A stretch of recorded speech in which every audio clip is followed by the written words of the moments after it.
In Thomas Aquinas' Summa Theologiae, there's a famous article. It's the one that contains the 5 ways, which most people will probably know something about. But I don't want to talk about the 5 ways. The article is called Whether God Exists, and it begins with 2 objections, which Aquinas, with his customary flair for nomenclature, calls Objection 1 and Objection 2. Objection 1 is a version of the argument from evil. I want to talk about Objection 2, and it goes like this. It is, moreover, superfluous to suppose that what can be accounted for by a few principles has been produced by many.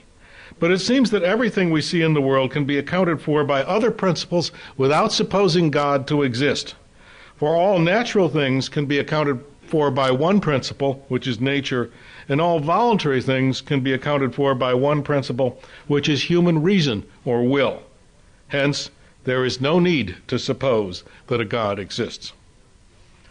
I'm going to call this the superfluity argument.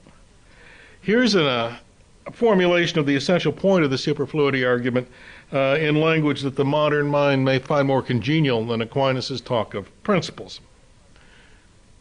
The only reason we can have for believing in God would be that it was necessary to postulate his existence to account for some observed fact or facts. But science can explain everything we observe, and its explanations do not appeal to God or any other supernatural agency. Hence, there is no reason to believe that God exists. That is to say, the existence of God is an unnecessary hypothesis. Now, parenthetical remark. Thomas's formulation of the argument proceeds from a premise that it's superfluous to posit God when everything we observe is explicable as either a production of nature or of the human will. Thus, the existence of the Grand River is explained by an appeal to the action of impersonal forces, and the existence of Grand Rapids by the action of, as it were, personal forces, but only human ones. Today, I suppose everyone who is willing to grant that the existence of everything that was not the work of human beings could be accounted for by the action of impersonal forces would also be willing to grant that human beings and the human will and its determinations could be accounted for by the action of impersonal forces. Just those impersonal forces whose modes of operation are the subject matter of science.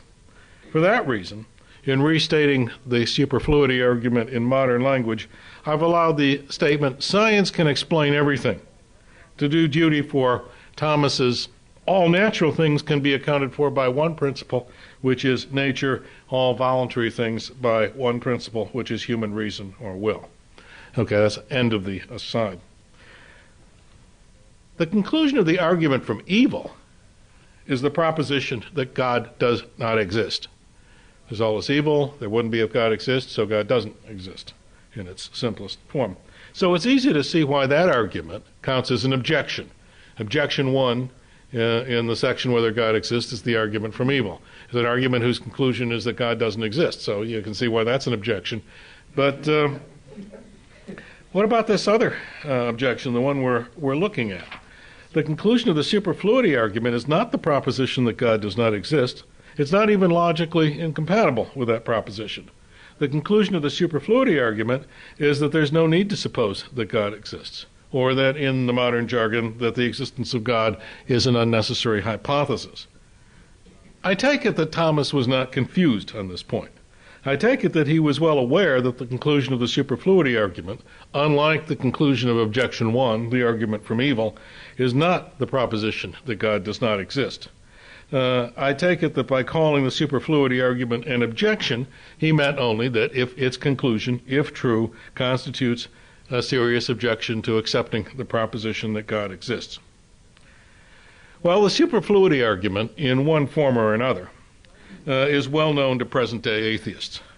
Several atheists in the analytical tradition in philosophy, and I'm thinking primarily of Antony Flew and Michael Scriven, have defended the position that, although it's true that the conclusion of the superfluity argument is not the proposition that God does not exist, the argument can be elaborated in such a way as to produce an argument for that conclusion.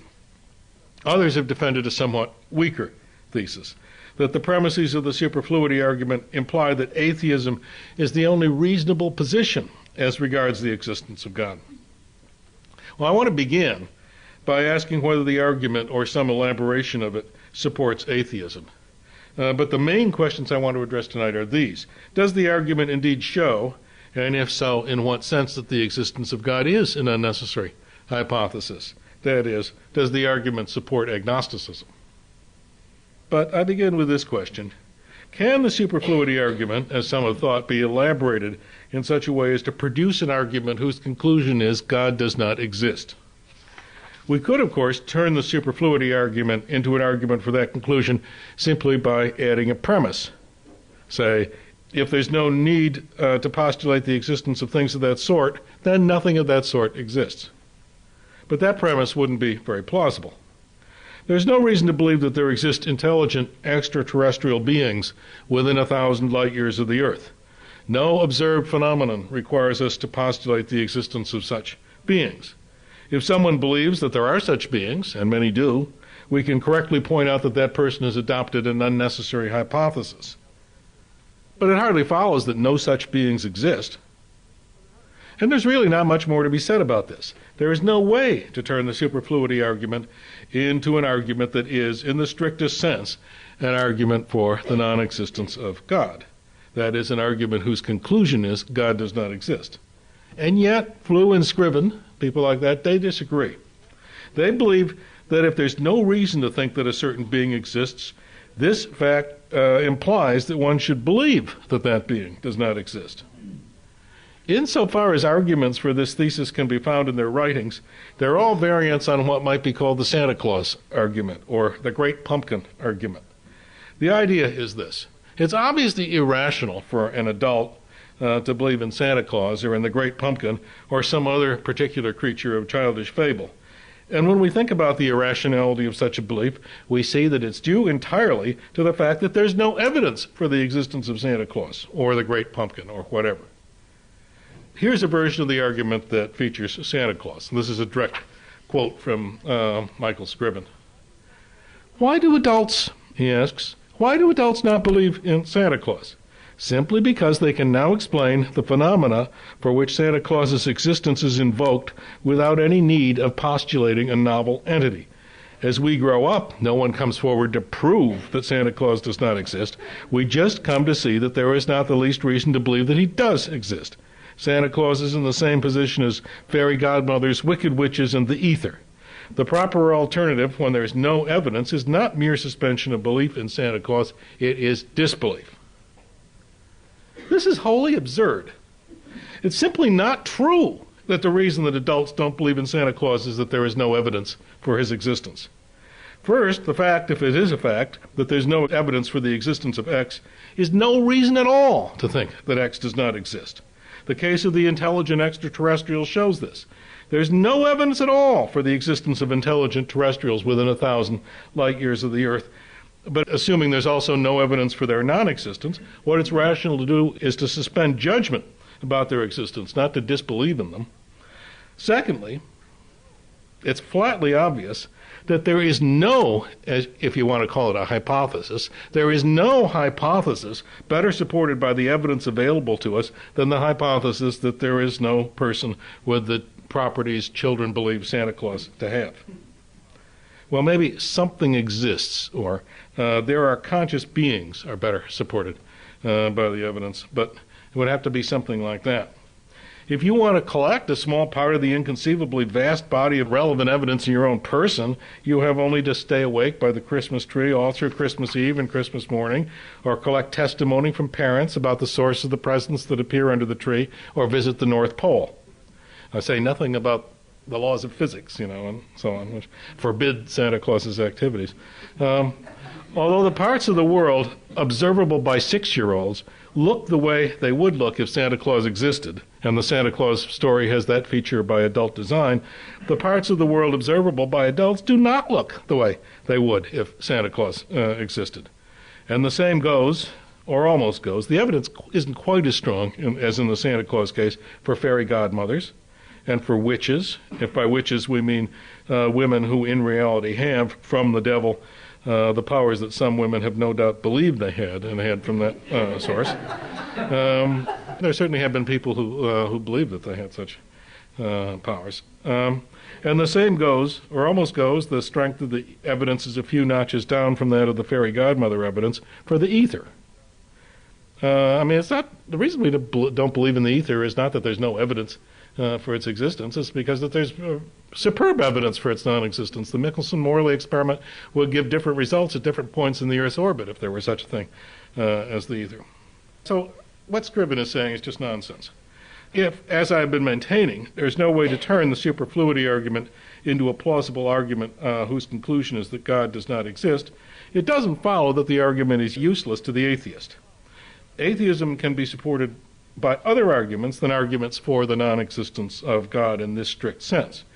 Atheism would, for example, be supported by an argument that showed that atheism was the most reasonable of the three available positions concerning the existence of God, namely atheism, agnosticism, and theism.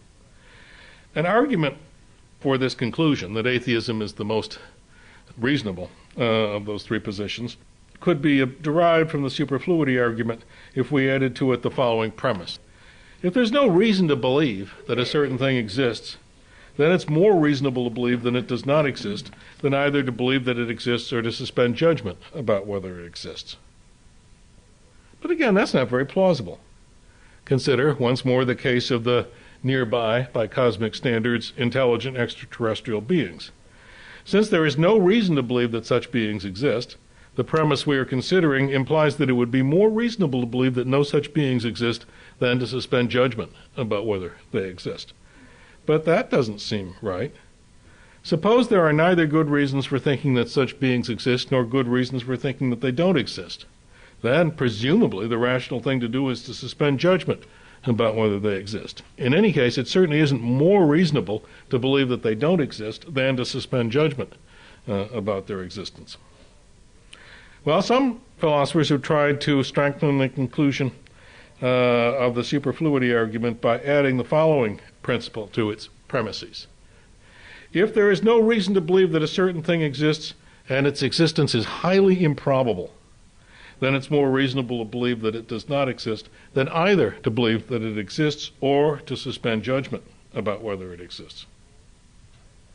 That doesn't seem right to me. I assign a very low probability to the thesis that there is an intelligent, non-human species within 1,000 light years of the Earth. And not simply because I think there's no evidence for the existence of such a species. I have positive evidence, I think, or positive arguments that lead me to assign a low probability to that thesis. And I think also that there is no evidence for the existence of such a species. But I don't have the following belief, that there is no such species. I can't say truly that I believe there is no intelligent species within 1,000 light years of the Earth. And I don't think it would be reasonable for me to have that belief. What it would be reasonable for me to believe, in my view, is what I do believe. Namely, the proposition that there is such a species has a very low probability. In any case, if we were to apply this principle to the question of the existence of God, we'd need some reason to think that the existence of God was highly improbable. Have we such a reason? What might it be? Reasons for believing things, if they can be stated at all, if it's possible to put them into words, can be formulated as arguments. Is there a non-trivial argument for the conclusion that the existence of God is highly improbable? Of course, there are trivial arguments for everything. Any valid argument whose conclusion was God does not exist and whose premises were known to be highly probable would, in effect, constitute a non-trivial argument for the conclusion that the existence of God was highly improbable. And it's certainly a popular view that there are arguments that have both those features. That is, lots of atheists and agnostics think there are arguments that go from certain premises to God does not exist, and those premises are at least very probably true. Well, suppose an atheist thinks that a certain argument for the non-existence of God, let's call it argument X, proceeds from highly probable premises. That atheist might suggest that argument X and the version of the superfluity argument we're now considering could usefully be employed together.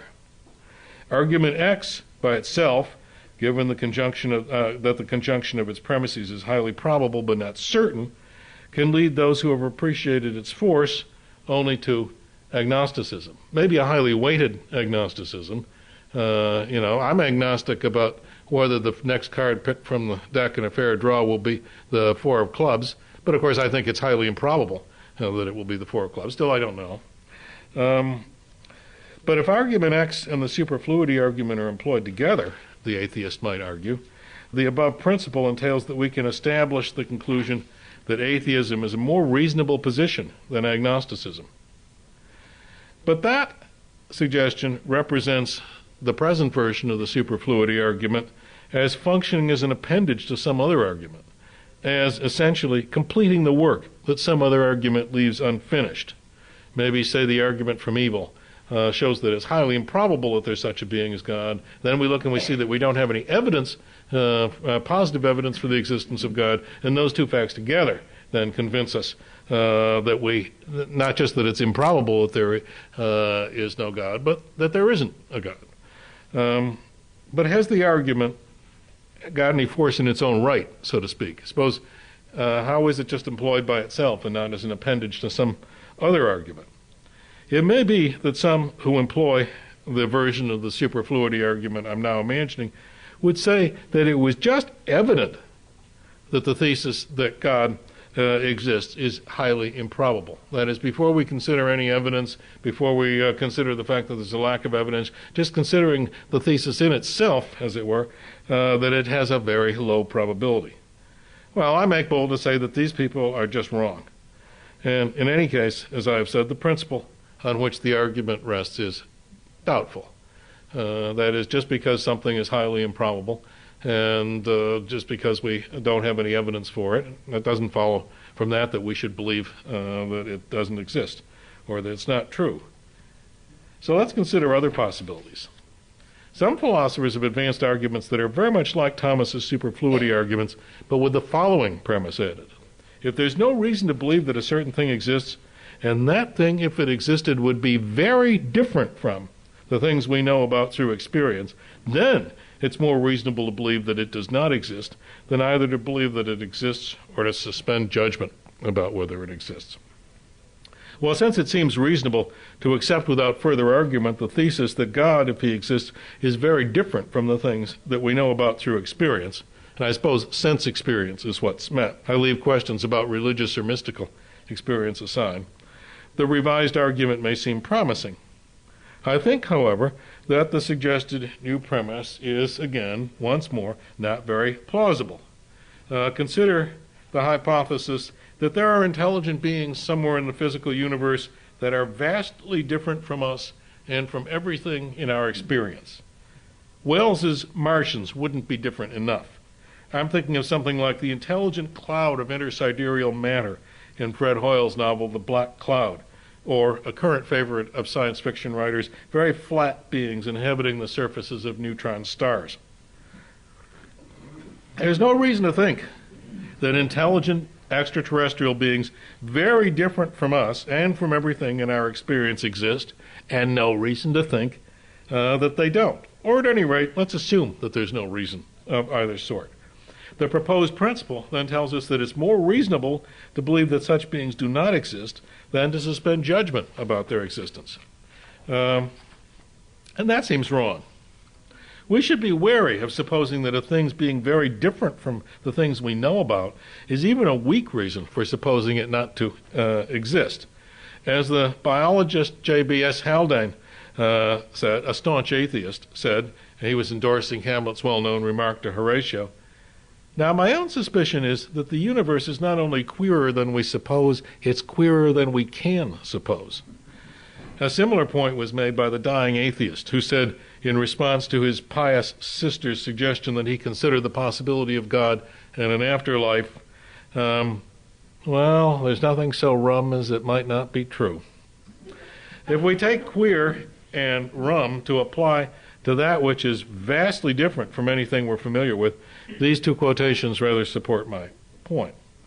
So we must conclude, I think, that there's no way to turn the superfluity argument into a plausible argument for the conclusion that atheism is the only reasonable position that one can take as regards the existence of God.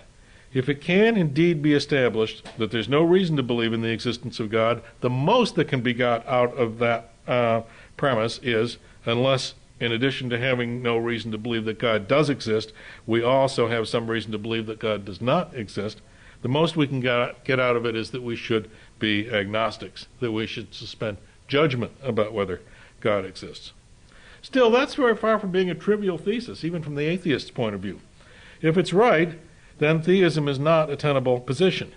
And no doubt atheists would prefer a world in which all non-atheists were agnostics to a world in which some non-atheists were theists. Well, in the remainder of this paper, I'm going to try to determine whether the superfluity argument can use to show that one should not be a theist, even if it can't be used to show that one should be an atheist. How good an argument is it for that conclusion? Let's examine it. One obvious question the argument raises, remember, we don't need to postulate God because science explains everything, so there's no evidence for the existence of God. One obvious question the argument raises is whether its premises are true, whether its main premise is true. Can science indeed explain everything we observe? Well, it's certainly not true that science can at present explain everything we observe.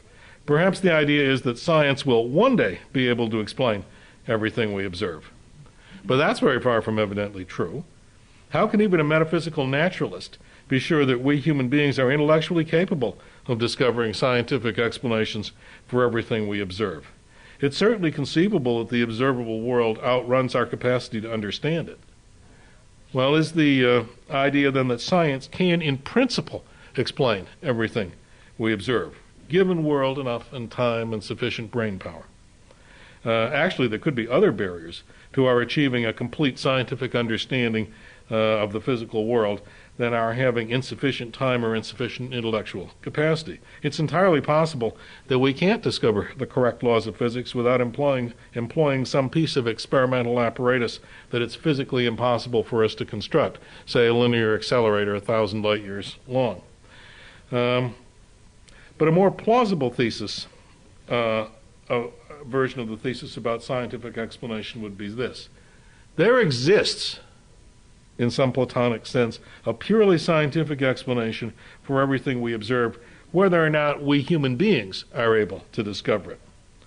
Or if it sounds strange to talk about a scientific explanation that can't be known by human beings, science being a human endeavor, let's say a purely natural explanation. And by a purely natural explanation, I mean an explanation that involves only, refers to, appeals to only natural things. Now, I won't attempt to say what the words natural thing mean. I will say only that whatever these words mean, they don't apply to supernatural beings like God or the Archangel Michael, and they don't apply to non-natural things like moral properties, as conceived by G.E. Moore. Well, is it true that there exists, in this Platonic sense, whether we know it or not, a purely natural explanation for everything we observe? One important challenge to this thesis that has been raised by some present-day philosophers is this. Philosophers of mind have presented various arguments for the conclusion that the subjective features of consciousness, the way pain feels, the way red things look to us, cannot be given a purely natural explanation. I propose simply to ignore the questions raised by this challenge, since they do not seem to be closely related to the question whether it's reasonable to believe in the existence of God. Leaving to one side, then, considerations about the subjective features of consciousness, is it true that there exists a purely natural explanation for everything we observe? I think that even the most committed naturalist should be suspicious of this principle. Consider the proposition that there exists natural things. This is a fact. I think it's easily verified by observation that there exist natural things. Has it got a purely natural explanation? Well, that seems unlikely. How could facts about the properties of natural things and how they're related to one another, which are the only facts a purely natural explanation may appeal to, explain the existence of natural things? The difficulty of seeing how there could be an answer to this question suggests a general principle. To explain the existence of things of a certain type, we must somehow appeal to things not of that type. To explain the existence of human beings, for example, we must somehow appeal to things other than human beings. The explanation of the existence of human beings in Genesis appeals to God and the dust of the earth. Modern scientific explanations of the existence of human beings appeal to the evolutionary precursors of human beings, and the environments in which they lived, and going further back to the production of carbon and oxygen atoms in stellar cores. Well, so explanations of any type for the very existence of things of a certain sort always seem to presuppose other things not of that sort.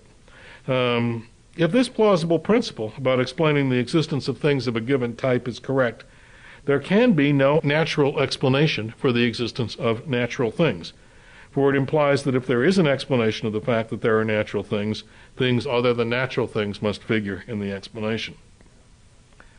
Reflection on the fact that there are natural things suggests that the best course for the proponents of the superfluity argument to take might be to say that they hadn't got their premise quite right, and to qualify it as follows. Insofar as an observed fact has an explanation, that explanation is a purely natural one. That is, perhaps they should concede that some observed facts have no explanation at all, and go on to say that those observed facts that do have an explanation have a purely natural one. They could say that the proposition that there are natural things was a necessary truth, like 2 + 2 = 4, and thus had no explanation, or at least no causal explanation. But it does seem to be the right thing to say that the proposition that there are natural things is a brute contingent fact. It's a fact because there are natural things. It's contingent because there might not have been natural things. And it's brute because there's no explanation whatever of there being natural things. How plausible is the thesis that every fact either has a purely natural explanation or else no explanation at all? Well, theists certainly aren't going to find this thesis plausible. Theists think that at least one observed fact, the fact that there are natural things, has an explanation and has no natural explanation. Its explanation being, of course, that there are natural things because God created them. Doesn't the thesis that everything we observe either has no explanation whatever or else has a purely natural explanation simply assume the falsity of theism?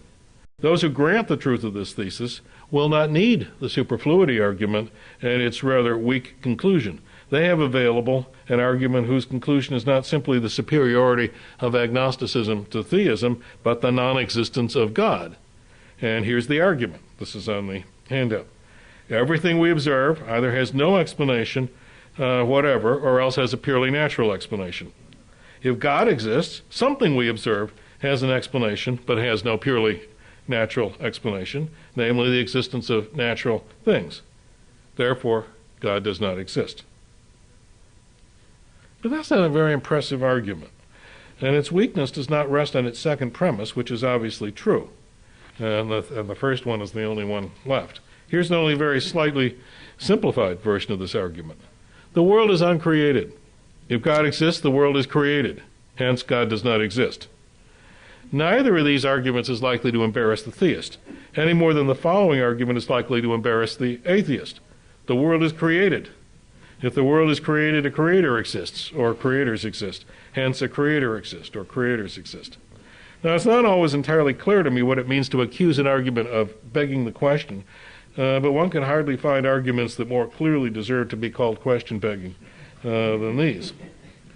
But the justice of these reflections, well, I think they're just, does not imply that the superfluity argument is hopelessly flawed. If I were a defender of the superfluity argument, I think I would reply to them by saying something like the following. I don't need the principle. Everything we observe either has no explanation whatever or else has a purely natural explanation in order to make a case for the explanatory superfluity of God. That is to say, I do not need to maintain that this principle is true. I need only maintain that it's true for all anyone knows. And surely the success of science establishes this. Repeatedly in the history of science, it has turned out that things people thought had personal explanations had impersonal explanations. The dethronement of the design argument by the Darwinian theory of evolution by random mutation and natural selection is only the most salient case of this. One could also cite, among many other examples, Newton's belief that the planetary orbits were unstable and required periodic correction by God, a belief that Laplace and Lagrange showed was false.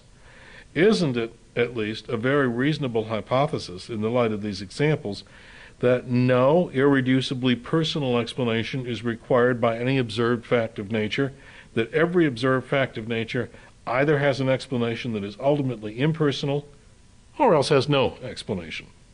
If the answer to this question is yes, we should be agnostics, at least in the absence of a proof or disproof of the existence of God that was based on some reflections unrelated to explanation.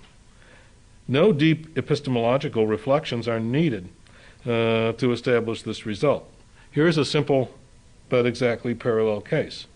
Suppose that Winifred has been accused of murdering Henry, and suppose that it's a very reasonable hypothesis, true for all you or I know, that Henry's death was an accident.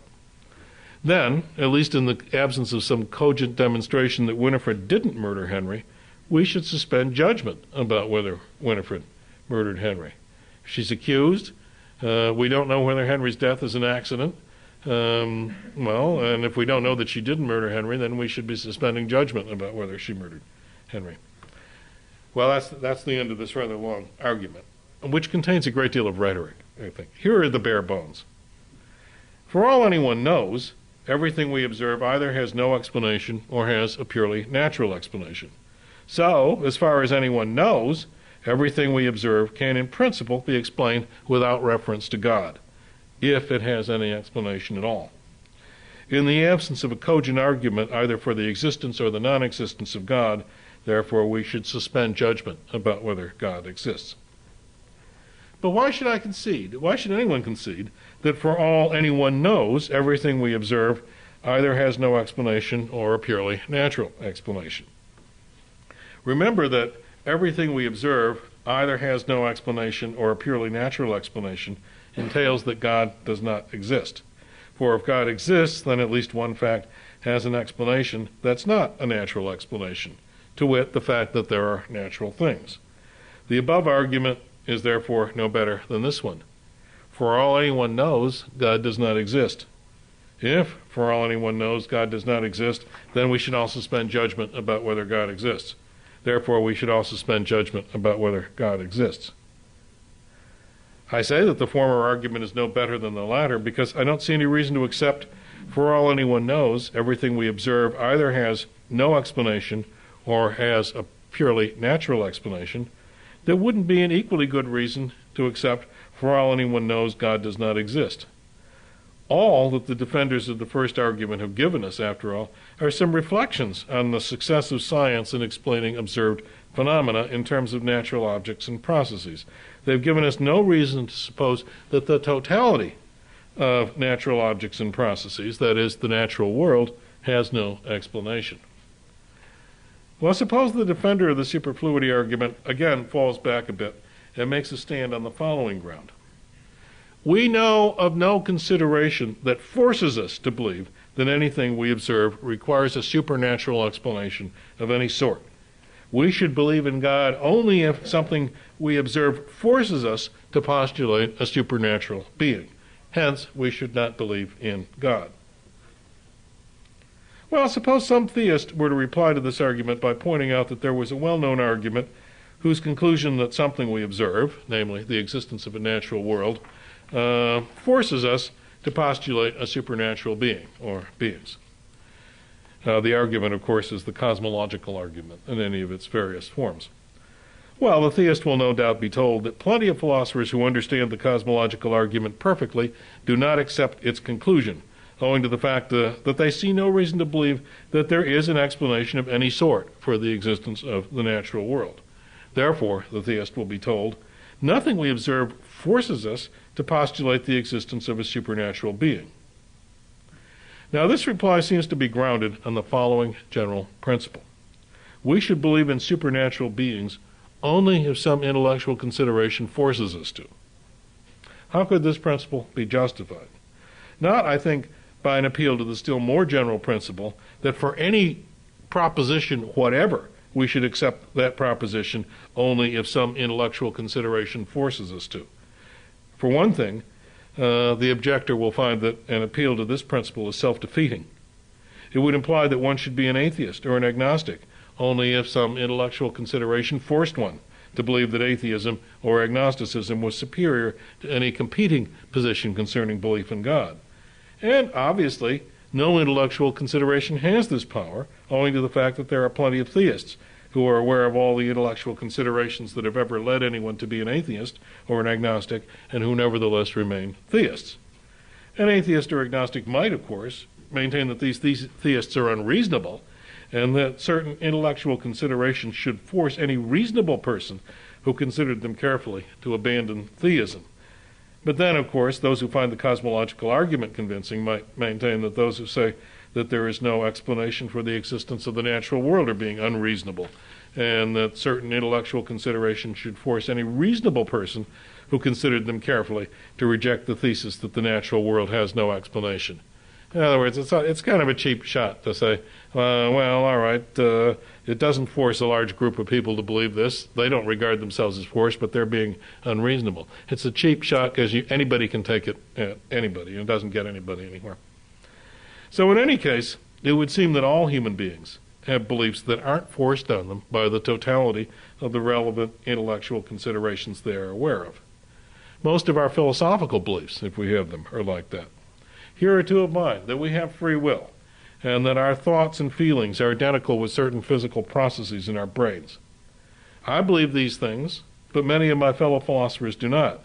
And some, at least, of the philosophers who do not believe these things are aware of every intellectual consideration that's relevant to the question whether we have free will, or to the question whether mental events are physical events.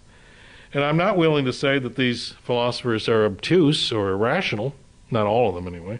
The point I have made can be made about other kinds of belief than philosophical beliefs. It can obviously be made about our political beliefs. But why should belief in God be held to stricter epistemic standards than beliefs of other sorts? It cannot be demonstrated that God exists, not at least in the sense that intellectual considerations can be adduced that would force any reasonable person who considered them carefully to conclude that God exists. But it cannot in that sense be demonstrated that we have free will, or that the country would be better off under one political party than another. If it's all right to believe, in the absence of conclusive demonstration, in the absence of what I've called a compelling argument, that we have free will, or that the country would be better off under one political party than another, why isn't it all right to believe, in the absence of a compelling argument, that God exists? Now here is one more argument of the superfluity sort. Suppose a defender of agnosticism argues in this fashion: the position of us agnostics is no more than a result of a straightforward application of Occam's razor, that is, of the principle that postulated entities are not to be multiplied beyond necessity. You theists believe in what we agnostics believe in, and more besides. You and we both believe in the world of natural things. We stop there. We don't deny that there may be more things in heaven and earth than are dreamt of in your philosophy, but we do not affirm the existence of anything outside the natural world. You don't stop there. You go on to believe in a supernatural creator. But believing in a world of natural things is belief enough. To go on to postulate a creator is to multiply entities beyond necessity, or at least to add one unnecessary entity. Well, I have in effect already considered the question that to postulate a creator is to multiply entities beyond necessity. I argued for the conclusion that that may be so, but it's not been shown to be so. And it's up to the defenders of agnosticism to show that it's so, since they're the ones who are trying to establish a conclusion, the conclusion that agnosticism is superior to theism. I'm not trying to establish anything, or at least I'm not trying to establish anything beyond the failure of the agnostics to make their case. I'm certainly not trying to establish the conclusion that theism is superior to agnosticism. Well, let's leave this question, the question whether someone who postulates the existence of a creator of the natural world is postulating entities beyond necessity. Let's leave that question aside. And let's also leave aside another important question: whether I believe in just those things that the agnostics believe in, and more besides. I think it's not implausible to suppose that that's so, although I shouldn't be willing to say that in the case of atheists. I think atheists believe in things I don't believe in, most notably a world of natural things that can exist without a creator or indeed without a cause of any sort. I want to examine instead a presupposition of this last version of the superfluity argument, and of probably all versions of the superfluity argument, and that is that belief in God is an explanatory hypothesis. Compare this case. Bishop Berkeley says to me, "You believe in what I believe in, and more besides. You and I both believe in minds, including the supreme mind, God, and thoughts and sensations. I stop there. You don't stop there. You go on to believe in material things. But believing in minds and God and thoughts and sensation is belief enough. To go on to postulate material things is to postulate entities beyond necessity." Or let us suppose not that Berkeley himself says this. After all, Berkeley doesn't simply decline to accept the thesis that there are material things. He accepts his denial and marshals an impressive array of arguments for the denial. Let's instead suppose these words are spoken by someone who's been impressed by Berkeley's arguments to the extent of becoming an agnostic about the existence of material things. Suppose this person appeals to Occam's razor in support of the conclusion that one should not believe in material things, should not have the belief that there are material things. Should we take his appeal to heart? Like almost everyone, I'm not willing to. I'm not going to allow an appeal to considerations of ontological economy to turn me into an agnostic about the existence of material objects. And I expect that most of you would agree. But what's wrong with such an appeal? One thing that might be wrong with it is that the order and uniformity of my sensations can't be adequately accounted for without postulating the existence of material bodies. But that doesn't seem too plausible. I suppose that God, or a sufficiently able evil genius, could produce any sequence of sensations whatever in an immaterial observer. And although I myself think I'm not an immaterial observer, my reasons for thinking this depend essentially on the assumption that there are some material things. Why then do I persist in believing in material things, despite the fact that the data of observation can be perfectly well accounted for without assuming that any such things exist? Well, in my view, that rhetorical question, has a false presupposition, to wit, that one should not believe in things that exist independently of the mind unless the existence of such things is the explanatory hypothesis that best accounts for the order and uniformity of one's sensations. In my view, one does not need a reason of any sort, to believe in the existence of material things. I do not think that one, as it were, starts with one's sensations, with all this inner consciousness stuff, the ultimate data of observation, and with nothing else except perhaps the fact of one's existence, and then, starting with this slim basis, must somehow find within one's interior mental life a ground for believing in things that exist outside that mental life. In my view, if we were indeed in that position, we could never find any ground for believing in material things. In fact, the landscape of modern philosophy is littered with the wrecks of attempts to find such grounds. In my view, a belief in material things is simply a part of our physiological makeup. It is, as they say, hardwired into our brains by whatever is responsible for the design of those brains, God or evolution or both. I therefore have no reason, or at least no articulable reason, no reason that can be put into words, to think that there are material things. And yet I accept their existence, and I do not see myself as thereby convicted of irrationality.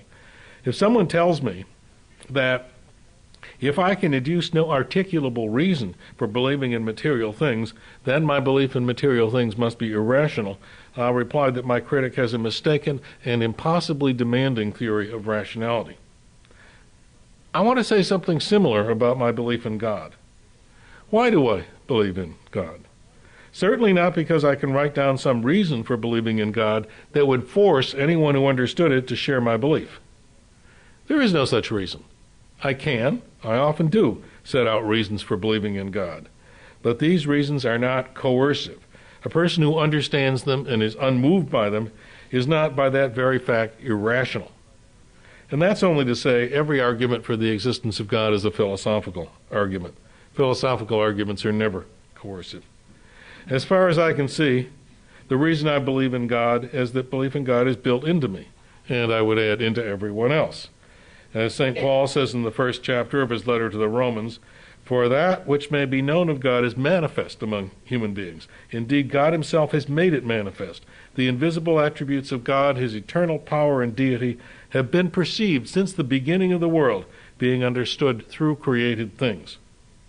Now, this is not, as some have maintained, a statement of the argument from design.